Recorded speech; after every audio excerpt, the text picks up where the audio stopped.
Hello, and welcome to Pest in Class, expert voices in pest management. Today, I spoke with Chase and Leah Hazelwood of Go Forth Home Services. We discussed the driving force behind Go Forth Pest Control and their groundbreaking Go Forth Galaxy.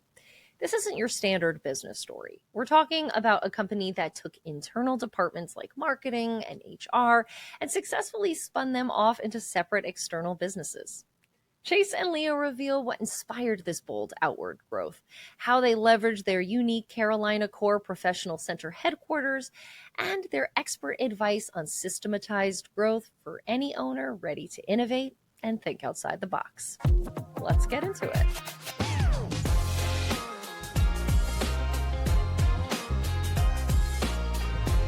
Chase Hazelwood, you are the owner and CEO of Go Forth Home Services, and Leah Hazelwood, you are the marketing strategist and CEO of Go Forth Marketing, all located in High Point, North Carolina. I'm so excited to have you guys on today. We're going to talk about how to maximize your assets and think outside the box. Thank you so much for coming onto the podcast.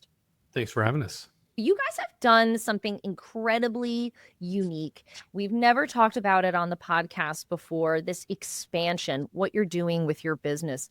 But first and foremost, we always start with a little icebreaker. And both of you seem very goal oriented and very driven. So I would love to know for each of you, what is one specific goal you are actively working on right now that is getting you excited? Leah, how about we start with you? I think, a kind of a long-term goal that I'm really kicking off in 2026 is elevating a lot of my staff, bringing in VP level staff so that I can, as we're going to talk about later, kind of bring more space into my world for the soccer and philanthropy side of things so that I have more opportunity to be involved in the community and not so much day to day and all the businesses that we'll talk about. Yeah, absolutely. Chase, how about you?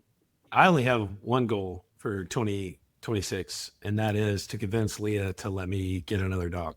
So it's my understanding that you only have one dog right now. Yeah, absolutely. And I feel like he's got to be lonely and he needs a friend. So a lot of empathy from the audience by the end of this podcast when you see all the stuff that we have going on and the idea of another mouth to feed and drive to take to the vet there's no space for that right now. Yeah, I was gonna say you guys have very little time on your hands, but I'm sure we'll have to follow up by the end of the year. I'm gonna follow up and we're gonna get a nice picture of both dogs. Anyway, so let's get into the nitty gritty of this. I would love to find out how you found yourself in the industry. Chase, I know this is a family business. Let's start with you.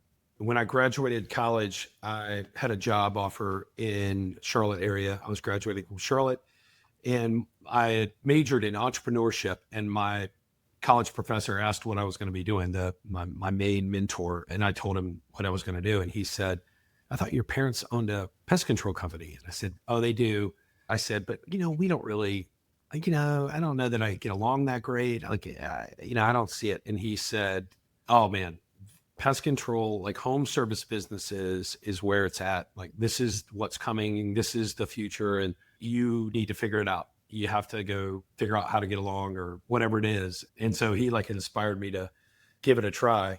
My dad unfortunately, he didn't get that inspiration in that conversation. So when I came to work for the company, I think I was making $10 an hour as a termite technician, crawling houses and treating houses only for 6 months before he let me do anything else, and really wanted to make sure that I really wanted it before I got to move on. But in reality, it was a really wonderful experience for me because I was able to take the termite side of the business very seriously and really learn it and become plugged into it. So that's how I got started. And Leah, how did you find yourself here?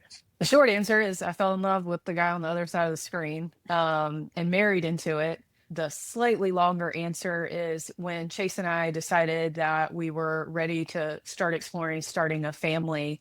While I loved my job in advertising, not so much family friendly, and tagging along at state association events, national events. It's amazing in this industry, like how many people are there with their brothers and their sisters and their husbands and their wives, and maybe their kids are tagging along. And it's just a very, very family oriented industry that really gives people the opportunity to chase careers, but also be family. And so I was fortunate that Chase and his dad had a position that they had identified for. It was kind of a hodgepodge, but it was, hey, we're gonna move from this like very like old school Windows based software to something, more internet based. And we've got a little bit of marketing and we need somebody to answer the phones and all that. And so I said, yeah, I mean, if it'll allow me to grow and still make an impact and do marketing, but be very family friendly, it was the right time for us, and haven't looked back since. Yeah, really. You guys have expanded this business to really this empire, if you will. So, Go Forth is incredibly unique. You've gone past pest control. You have successfully spun off all of these internal departments that were a part of that business into these external fractional firms. You into marketing, HR. I know that you're also going past pest control and you're doing plumbing and HVAC. Is that correct? Yes. So, yeah, we have a HVAC, plumbing, and electrical company. We have a general contractor as well. So we do some commercial remodel, home remodel stuff, those kinds of things. We kind of identified an area of the organization, and let's take marketing first. Leah and I have marketing background. We had a lot of skills, and we also built up a team that were, were capable and were producing a lot of great content. And people kept asking us if we would do content for them or help them with something. And in the end, we kind of just started doing small things. Then when Leah really came on, she took the business into its own company with its own set of clients. Like Go Forth Marketing, Go Forth is a customer, but that's not the only customer. They do a tremendous amount. They've produced a full-length documentary. They've done tremendous amount of like really cool stuff.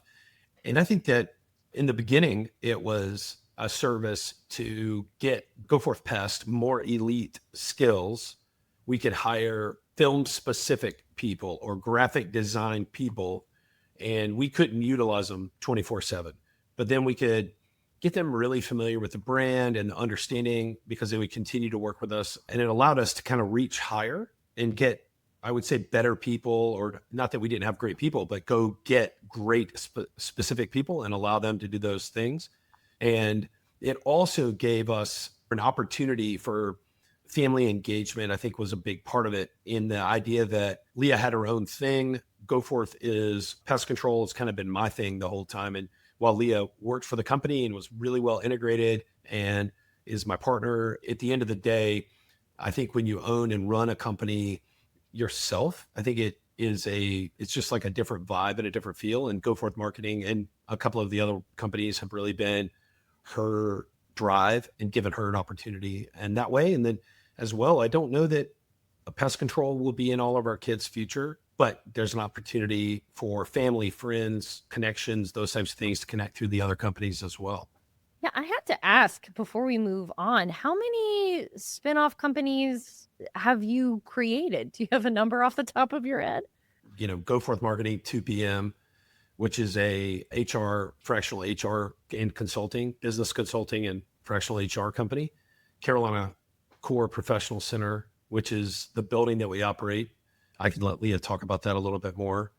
That's also where we provide wellness programming, is under that. So there's the bigger ones, and then there's some sub ones underneath as well. Chase, I know you mentioned the headquarters, Carolina Core Professional Center. This is a wild idea and I am obsessed with it. So, Leah, how about you explain to our listeners about the headquarters and how it came about?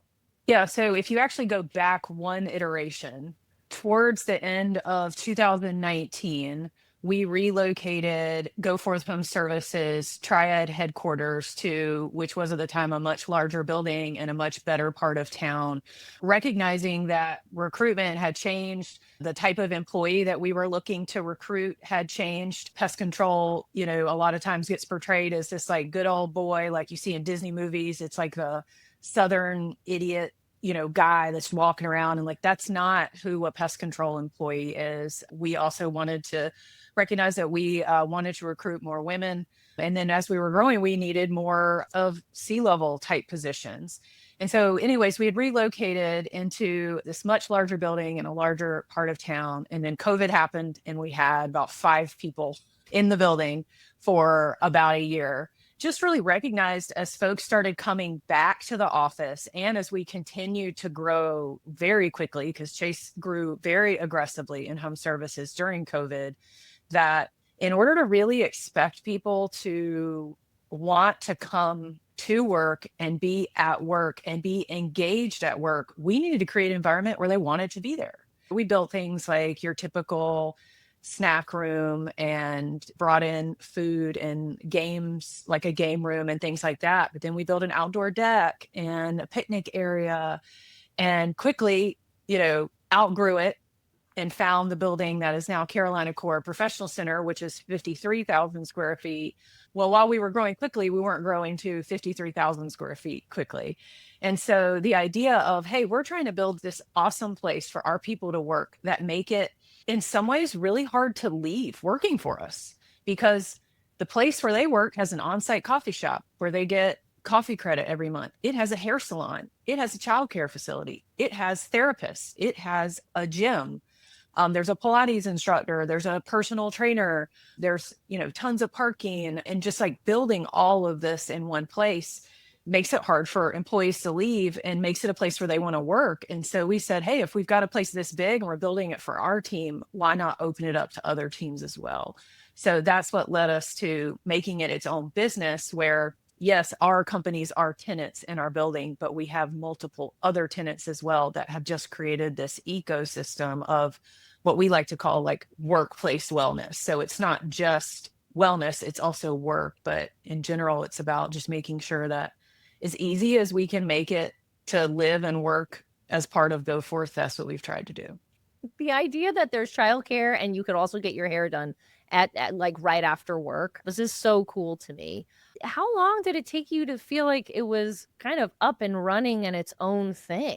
We're not there yet. No, I would say this year was when we really, really were able to, I think the first 2 years we're moving in. What type of tenants are we going to have? I mean, we're renovating down to the studs. This past year has been a lot about setting the North Star and what do we want this community to be? In what ways do we want it to be better? What roles do we need at Carolina Core Professional Center if we're going to do this for more than just of our employees? So I'd say, sometime this year was about where we hit our stride. Amazing. Amazing. Congratulations. That's a hard thing Thanks. to do. And that's a big project. That's huge. So now we've kind of touched on what this Go Forth galaxy is. I know you guys reference it as that, and I love that because it really is a galaxy. It's really just its own thing. What would be your advice to an owner who's looking to expand their business and think outside of the box? I think oftentimes it's just taking what you have and pouring it into what you already have, but you're expanding, you're really just stretching the limit. So what would be your advice to them? I would say that the adjacent companies seem like the most logical leap. Okay. Like HVAC seems adjacent. I would say HVAC is not adjacent enough.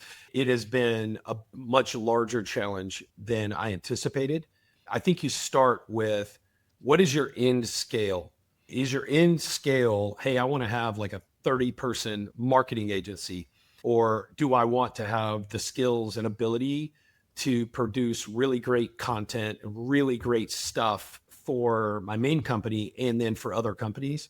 That is really critical. And the same thing would be the case for, our HR company. Would it be the case for any company? It's like, what is the end scale? So assuming that the businesses will be similar is probably pretty incorrect. I think that employee bases are wildly different at every company. Within the last few months, I acquired another HR company to merge into our HR company. And we brought her on to lead, we don't call it HR, we call it People and Clarity. So she is our chief of People and Clarity inside of our organization, chief officer of People and Clarity. her role is to help unify the positives of each culture throughout the organization. We also have a chief culture officer who is involved. These are Go Forth Galaxy employees. And so the Galaxy is the main operating company that sits over top of all the other companies. And I'll let Leah talk to this, but marketing needs some very different cultural and innovation and like that kind of standards that are wildly different from the needs of a highly regulated company like a pest control company or something like that. I think there's some different approaches to it. I think that there are some spinoff businesses where if you can replicate a proven process and consistency way of doing things, that those might be worth exploring. I think on the other hand are things like, all right, we're going to spin off a marketing company. Like you got to go back to the drawing board as far as how you hire, how you meet, what tools you need, what equipment you need, like so on and so forth.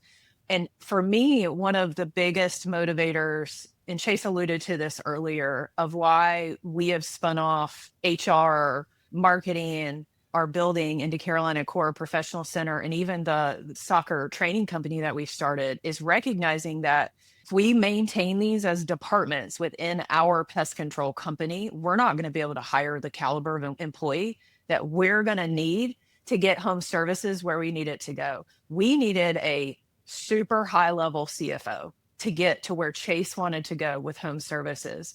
But quite frankly, just being the CFO of home services at the time is not enough to recruit the person that we wanted to recruit. But the fact that he's now the CFO of 5 companies with very different goals, structures, leadership, some are brand new, some are 59 years old.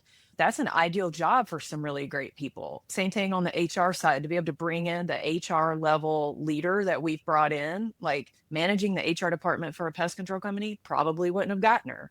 But the fact that she's with the Galaxy is huge. And he talked about, we've got film producers. I'm sorry, but they wouldn't work for me if all they did was make film for pest control. Going back to Chase's point of figuring out the scale that you want, like home services is still our main gig, right? It's the heart of everything. It's the driving force behind the success of all these other businesses. So I think defining, where do I want that main gig to go? What types of people is that going to require? So what type of position can I create through these other spinoff companies that could help me recruit them? And to elaborate a little bit on Leah's point, where that she talked about in the beginning, 20 years ago, I had a Sheetz gas stations were moving into our market, and they're like a nice gas station. They're kind of like a Quick Time or, some nicer gas station that's kind of a one-stop shop. They had moved into our area and they were hiring, and the pay rates that they were hiring at were really low. And we had hired one of their managers, like a regional manager, for them to come work for us. And I asked him, I said, how can you possibly function? Like, how are you able to stay this busy paying people $10 an hour? It was like what I would think would be market rate, but it didn't seem like a lot of money. And they're very, very busy. And he said, everything is checklisted. We train them and give them a checklist on how to tie their apron, how to wash their hands, what clothes to wear, what all these things. And every single process is some kind of checklist right in front of you. And it really inspired me because I can remember my dad's greatest complaints were, somehow related to people problem solving things that worked for him. And it was like, how many different problems do we really run into? And how many are the same problem wrapped in a different package over and over and over again? And so beginning was, we started developing processes for how we did pest control and how we would sell pest control. You kind of run into, well, what's the biggest holdup now? What is our biggest problem today? Well, now it could be onboarding employees. I mean, I'll use that as an example. We hire an employee and then onboard them. There's all of this mumbo jumbo and the I-9s and this and this and this. And so what a normal company does is what we did, we hire an HR person and then they deal with all the stuff. And then you have too many people onboarding, offboarding, and doing this and doing that. So now we need 2, now we need 3, now we need 4. And eventually we, sat down with these processes, because the more people you hire, the more complexity there is. And we said, well, let's simplify this whole thing. And we built in a process, and then it became and then after you build a process, you start to automate it. And next thing you know, onboarding and offboarding employees is completely automated in our system. Now it's recruiting or training or this. And as we just kept building things that would, you go back to the well, you pull the SOP, or there's an automated process. And as those things began developing, they went from weaknesses into major strengths. And then when we had these major strengths, what would happen is we could take on another company and we could handle their recruiting. Everybody I would talk to would be like, recruiting is my number one problem. I don't know what I'm going to do, blah, blah, blah. Well, we're recruiting. Like, you don't have any, you want us to recruit for you? And we started charging people to recruit for them.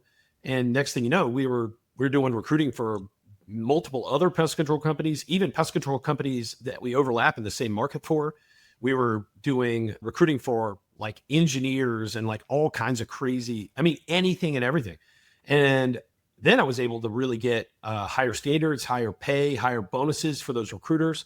And the next thing you know, when Go Forth gets into April and we get really heavy recruiting season, or March, we're able to recruit faster, better, with more sticking power.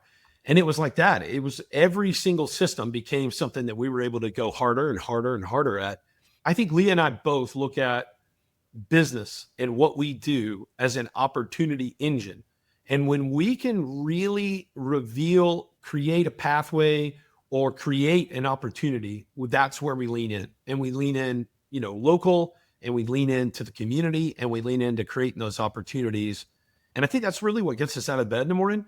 I will admit, starting a bunch of different companies that have different priorities and different mindsets and different, like all these different things, is more work than I really ever thought that I would be interested in doing or capable of doing. The payoff is everything builds on itself. I don't know how many times I've told Leah, don't let me do this to myself again. Like I've told, I said this last time, don't let me do that.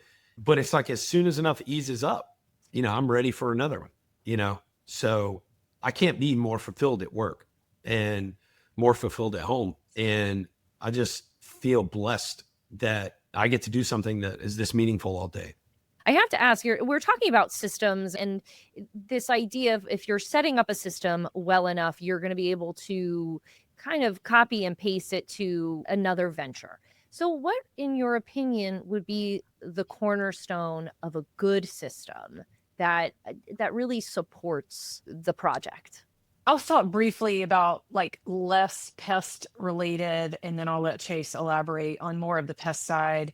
I think my goal with building systems are, and this is caveated with, in marketing, you have to have space for iteration, for creativity, for laughing, for having fun. Like, I'm sure that when some of the pest control guys come upstairs and girls come upstairs to the third floor, they're like, do these people ever work at all? Right. The truth is, for anybody that's worked in marketing, there's a lot of work that happens at night. When you wake up in the middle of the night, there's a lot of work that happens on the weekends because you can't necessarily bottle creativity. So there's less room for systems in my world, but anything where, to what Chase was talking about earlier, that the decision really is already made. Like, we know what decision should be made in this situation. We know what step 2 and 3 and 4 and 5 should be. Build a system. So I like to think that my marketing agency is differentiated in a lot of ways from others that didn't come from very systemized origins, to where we are highly operationally efficient. I have 2 people that work solely on operations on my 2 ventures. Most marketing companies don't have that. It might be like whoever answers the phones and orders the paper and all of that. And so putting as much emphasis as possible onto eliminating decision-making when the decision's already made, but keeping space for it, making it accessible too is a big thing, right? So a lot of people, at least in my experience that I talk to through peer groups, oh, there's an SOP for that, but no one knows where it is, and no one's been taught it, and no one's been refreshed on it. So it's also building the systems behind the systems for retraining, for building it into your onboarding process, to revisiting it periodically in meetings. Things like that are important also. We have a Go Forth framework for building effective systems. The first line of the document says, ideas are cheap, execution is everything. In Leah's world, right, or in Go Forth marketing, ideas are not cheap. Ideas are really valuable. But the purpose of that statement is that we don't have to reinvent the world. We just have to do what we already know how to do and do it right and do it well and execute. The first step is why. We define the core purpose. The second thing we do is we define who's responsible, who's accountable, who's consulted, who's informed, that kind of stuff. Third thing we do, and we do all this in this order when we design a system, we say how. So we design something repeatable. That's where you come up with automation. We look at Musk's rules, make the requirements less dumb is one of our steps. Then you say what, and you specify the system. The final step is validate, document, verify, and create the second accountability structure around the system itself. What system do you have to measure that the system is actually happening? What was interesting about it was we realized we'd go in and we'd present these systems. This is the new system. We ended up having to hire a consultant because it was so poorly received. And what we found was that people realistically, they wanted to hear it in the reverse order. Like, what is the system? Okay, how is the system done? Who's doing what? And then why? I think the most critical step that isn't in here is realistically, how likely is this to keep happening? How many times did it happen in the last 6 months? Is it going to happen again? The main things that we look for needing a system, the first thing we look for is accuracy. Does inaccuracy cost us anything? And then speed. So we want more accuracy and greater speed. We look at savings or anything like that much, much later. When we design how we're going to treat a house for pest control specifically, the very beginning of this is how do we do this effectively? Okay, then the second step is how do we do it fast? And then the last piece, when we build out a operating system, a service system, a sales system, you always have to double check, is this working? Are we adhering to the system? An example of this would be our sales system. If you build a sales script in your organization and you hand out your script and you write it out, put it in whatever format you want, you hand it out to people and go, okay, this is how you sell pest control. All right. These are the questions you ask. Within 30 days, you will have single-digit percentage accuracy to your script. Maybe everybody else is perfect and we're not, but no matter what we did, that's how it worked out. The first step you do is you'd say, well, let's measure this. And then we'd hold them accountable. You're not repeating the script. Well, in the end, what we ended up building was a pricing model where you can't actually get the price and give it to the customer without following. It's a script in the computer. So you ask a question, it uses the question to determine the next question. And then eventually it will give you the price, and eventually it'll give you what to say next. And then we implemented some variance in it so that you as a person in the office are not as easily aware of, oh, this is this square footage. That means this is the price. That gives the accuracy. We took sales from single-digit percentage closing to over 30% close rates for pest control sales. If you sell below 30% now, you're getting on a performance alignment plan. Human nature is going to do what human nature does. So consider that when you're building out your system. What do technicians do? What does the call center do when nobody's looking? And how do you lean into that when it's good? How do you lean into it when it's good? And how do you protect against it when it's bad? For 50 years, Go Forth Pest Control, if you did the pest control, you did all the retreats on that house. When we switched to FieldRoutes, the nearest technician would do the retreat whenever it was. What we anticipated was lower rates because we anticipated that the technician would take less care of the house, right? He wouldn't care as much because he didn't have to come back in his own time. The flaw there was we overestimated the employee's selfishness and we underestimated their social connection to each other employee. What actually happened was when we switched to the nearest tech, the retreats went way down because they didn't want to not service this house right because they knew it wasn't likely to be them coming back. And someone else was going to have to deal with their mistake, their cleanup. And in order to help build this even faster, we created the chat of shame. Now we don't have it anymore, but the chat of shame was all the texts were in a group chat and they would take a picture of a house with spider webs all over it. Well, you would know that you serviced that house. They wouldn't say who did it, but you would see it and you would know. And you'd be like, oh my God, I serviced that house last. Yeah. And oh no. The technician who was there, he knew who serviced it last, but we didn't even have to call him out. It was self-correcting because they felt like a little bit of a team and they felt like they had an obligation to each other. And when I say dramatic, I'm talking, we cut our retreat rates in half, and we did it within 3 months. And Wow. that doesn't make any sense. That shouldn't have been the case. And we'd spent years working on it, and it cut in half in one move. No chemical changes or anything like that. So I just think those things are critical to how you build a system. Keep testing it, keep measuring it, and then move forward from there. Before we go, working together, being a couple, and also, going to work together, being home together, that sounds so wonderful. And there's so many wins and there's so much excitement there. But I know in business, there's failures as well. So how do you navigate those moments of shared failure with each other? I think we find them all the time in life and in the world, but sharing purpose in so many areas really feels like we can, like Leah can drive one of our kids to Raleigh tonight, and I can drive one of our kids to Charlotte tonight, and then we can meet back at home at right before bed, and the connection's still there. I think we keep work pretty in the pocket, right? I think we don't bring a lot of negative home. Everybody has had bad days, but I think we do a pretty dang good job of like resetting and getting ready and walking in the door with a happy to be there and excited about life. I think that's critical. And I think that's been a real key to our success. The catch with working with family, whether that be your spouse or your sibling or your parents or whoever that might be, versus where you have totally separate careers, is that there's a side of you that they never see, the good and the bad. Well, Chase has seen me fail at work multiple times. He's seen me struggle, and vice versa, right? It's not easy, especially for me when Chase's opinion is more important to me than anyone's in the way. He's the last person on earth I want to fail in front of. But it's been a growth opportunity to be vulnerable.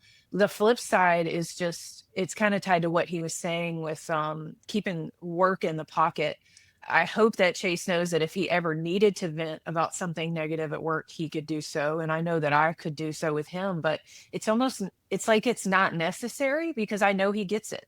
He knows what a bad day at work looks like for me, and he knows what a great day at work looks like for me, and he knows what most days look like. And that's not even necessarily because we saw each other at work, but we've just been together long enough and we're in the same battle or journey, if you will, that we just get it. And so I don't feel a need to bring all this negativity when I come home, but I'm also not feeling like he doesn't understand it. Like we wouldn't have that if we didn't work together. I think I would need to vent to feel like he understood. So I think that's the hard part, but also the nice side of working with someone that you go home to every night. I want to thank you both for a great conversation today. But before we go, I would love to know what is next for Go Forth. Pest control is continuing to expand, but home services, or the HVAC, plumbing, electrical, is growing very, very, very rapidly. And we plan to continue to expand it into more and more of our regions. And I'm super excited about that. The HR and consulting company is exploding, and I'm really passionate and excited about that as well. And of course, I love all of our companies, but I'm thrilled about bringing more pest control into more markets and more HVAC into more markets as well. And it's all an exciting journey. We're going very, very quickly, and I look forward to continuing to build it bigger and bigger and bigger. That we ran out of space at the hotels we were at, so we're going to have to look at like Las Vegas or something for our company beach trip or something. Some bigger hotels. We have conversations weekly about services within these companies where we're like, man, like, let me give you an example, would be large scale printing.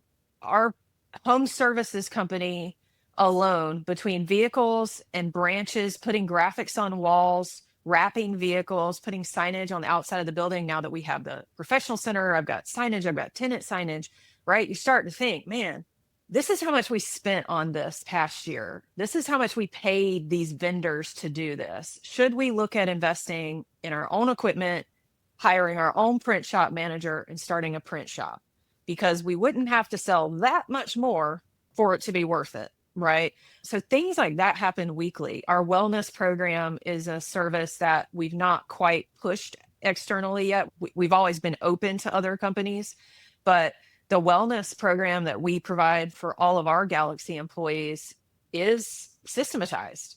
I could take on another 200 person company and not have to hire anybody, because I just add more people to the classes, I add more people to the workshops, I add more people to the online resources. So the truth of the answer is it could be anything. Ask us, 6 months to a year from now. It may not be another company, but it may just be a service within a certain company that, if we leaned in a little bit, it could operate on its own.